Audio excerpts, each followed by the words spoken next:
ನಮ್ಮ ನಾಡಿನ ಹೆಮ್ಮೆಯ ಪುತ್ರ ಕೆಚ್ಚೆದೆಯ ಹೋರಾಟಗಾರ ಸಂಗೊಳ್ಳಿ ರಾಯಣ್ಣನ ವೀರಗಾಥೆಗೆ ನಿಮಗೆ ಸ್ವಾಗತ. 19ನೇ ಶತಮಾನದ ಆರಂಭದಲ್ಲಿ ಕಿತ್ತೂರು ಸಂಸ್ಥಾನದ ಕಥೆ.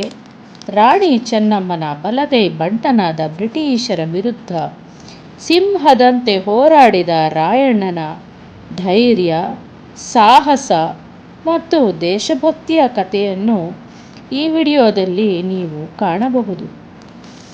ಸಂಗೊಳ್ಳಿ ಗ್ರಾಮದಲ್ಲಿ ಜನಿಸಿ ರಾಯಣ್ಣ ಬಾಲ್ಯದಿಂದಲೇ ಅಪ್ರತಿಮ ಧೈರ್ಯಶಾಲಿ ಮತ್ತು ದೈಹಿಕ ಸಾಮರ್ಥ್ಯವನ್ನು ಮೆರೆದವನು. ಕಿತ್ತೂರು ರಾಣಿ ಚೆನ್ನಮ್ಮನ ಆಡಳಿತದಲ್ಲಿ ಪ್ರಮುಖ ಸ್ಥಾನ ಪಡೆದ ರಾಯಣ್ಣ ಬ್ರಿಟಿಷರ ದುರಾಡಳಿತ ಮತ್ತು ದಬ್ಬಾಳಿಕೆಯನ್ನು ಸಹಿಸಲಿಲ್ಲ. ತನ್ನ ಕೆಚ್ಚೆದೆಯ ಸೈನ್ಯವನ್ನು ಕಟ್ಟಿಕೊಂಡು ಬ್ರಿಟಿಷರ ವಿರುದ್ಧ ಗೆರಿಲ್ಲಾ ಯುದ್ಧ ತಂತ್ರವನ್ನು ಬಳಸಿ ದಿಟ್ಟತನದಿಂದ ಹೋರಾಡಿದನು.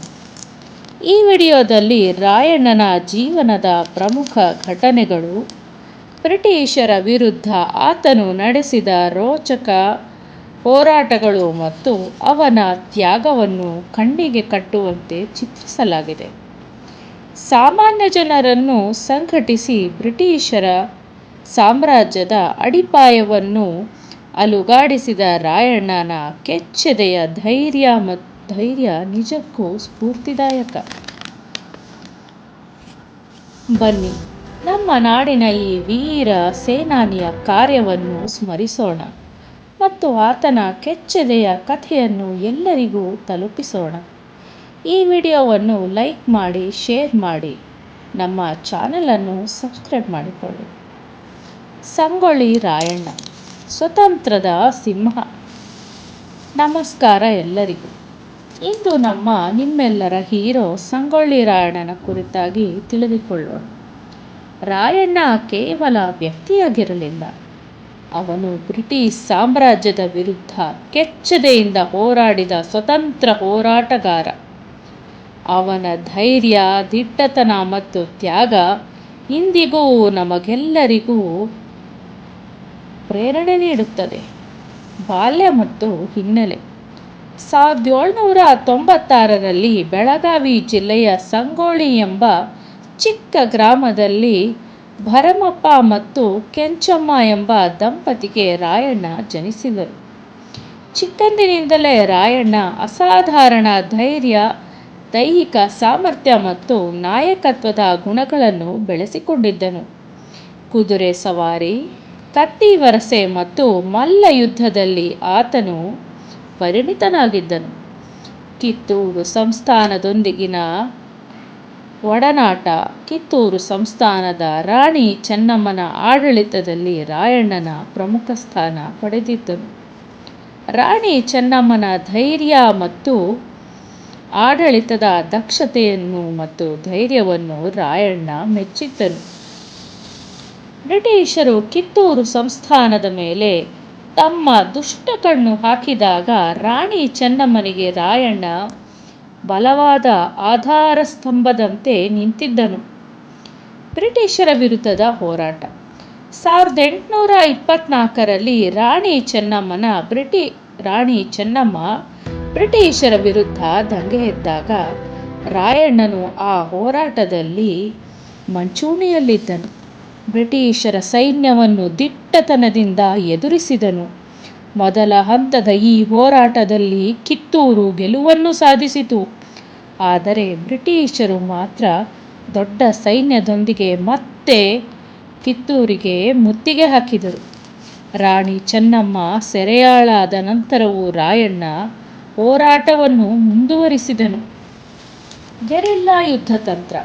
ರಾಯಣ್ಣ ತನ್ನದೇ ಆದ ಕೆಚ್ಚೆದೆಯ ಸೈನ್ಯವನ್ನು ಕಟ್ಟಿದನು. ಸಾಮಾನ್ಯ ಜನರನ್ನು, ರೈತರನ್ನು ಮತ್ತು ಯುವಕರನ್ನು ಸೇರಿಸಿಕೊಂಡನು. ಬ್ರಿಟಿಷರ ವಿರುದ್ಧ ಗೆರಿಲ್ಲಾ ಯುದ್ಧ ತಂತ್ರವನ್ನು ಬಳಸಿದನು. ಬ್ರಿಟಿಷರ ಸೈನ್ಯ ದಿಕ್ಕಾಪಾಲಾಗುವಂತೆ ಕಾಡಿನಲ್ಲಿ ಅಡಗಿ ಹೊಂಚು ಹಾಕಿ ದಾಳಿ ಮಾಡುತ್ತಿದ್ದನು. ಆತನ ದಿಟ್ಟತನ ಮತ್ತು ಯುದ್ಧ ಕೌಶಲ್ಯದಿಂದ ಬ್ರಿಟಿಷರು ಕಂಗಾಲಾದರು. ಜನ ಬೆಂಬಲ. ರಾಯಣ್ಣನಿಗೆ ಸಾಮಾನ್ಯ ಜನರ ಬೆಂಬಲ ಅಪಾರವಾಗಿತ್ತು. ಬ್ರಿಟಿಷರು ದಬ್ಬಾಳಿಕೆಯಿಂದ ಬೇಸತ್ತಿದ್ದ ಜನ ರಾಯಣ್ಣನನ್ನು ತಮ್ಮ ನಾಯಕನೆಂದು ಪರಿಗಣಿಸಿದ್ದರು. ಅವರು ಸೈನ್ಯಕ್ಕೆ ಆಹಾರ ಮತ್ತು ಆಶ್ರಯ ನೀಡುವುದರ ಮೂಲಕ ಬೆಂಬಲಿಸಿದ್ದರು. ಇದು ರಾಯಣ್ಣನ ಹೋರಾಟಕ್ಕೆ ಮತ್ತೊಮ್ಮೆ ಶಕ್ತಿ ನೀಡಿತು. ಸೆರೆ ಮತ್ತು ಹುತಾತ್ಮತೆ. ದೀರ್ಘಕಾಲದ ಹೋರಾಟದ ನಂತರ 1830ರಲ್ಲಿ ರಾಯಣ್ಣನು ಬ್ರಿಟಿಷರ ಕೈಗೆ ಸಿಕ್ಕಿಬಿದ್ದನು. ಆತನನ್ನು ಗಲ್ಲಿಗೇರಿಸಲಾಯಿತು. ಆದರೆ ಆತನ ಸಾವು ಸಾವಿರಾರು ಯುವಕರಿಗೆ ಸ್ಫೂರ್ತಿಯಾಯಿತು. ರಾಯಣ್ಣನ ಕೆಚ್ಚೆದೆ ಮತ್ತು ಬ್ರಿಟಿಷರ ವಿರುದ್ಧದ ಹೋರಾಟ ಇಂದಿಗೂ ಕರ್ನಾಟಕದ ಜನಮಾನಸದಲ್ಲಿ ಅಚ್ಚಳಿಯದೆ ಉಳಿದಿದೆ. ರಾಯಣ್ಣನ ಆದರ್ಶಗಳು.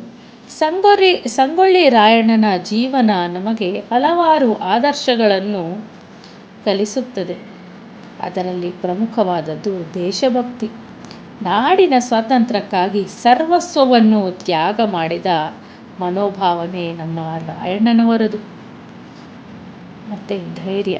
ಎಂತಹ ಕಷ್ಟದ ಪರಿಸ್ಥಿತಿಯಲ್ಲೂ ಧೃತಿಗೆಡದೆ ಹೋರಾಡುವ ಧೈರ್ಯ ಮತ್ತು ಸಾಹಸವನ್ನು ನಮ್ಮ ರಾಯಣ್ಣ ಹೊಂದಿದ್ದರು. ನಾಯಕತ್ವ. ಜನರನ್ನು ಒಗ್ಗೂಡಿಸಿ ಹೋರಾಟಕ್ಕೆ ಪ್ರೇರೇಪಿಸುವ ಜನನಾಯಕತ್ವದ ಗುಣ ನಮ್ಮ ರಾಯಣ್ಣನಲ್ಲಿ ಹುಟ್ಟಿನಿಂದಲೇ ಬಂದಿತ್ತು.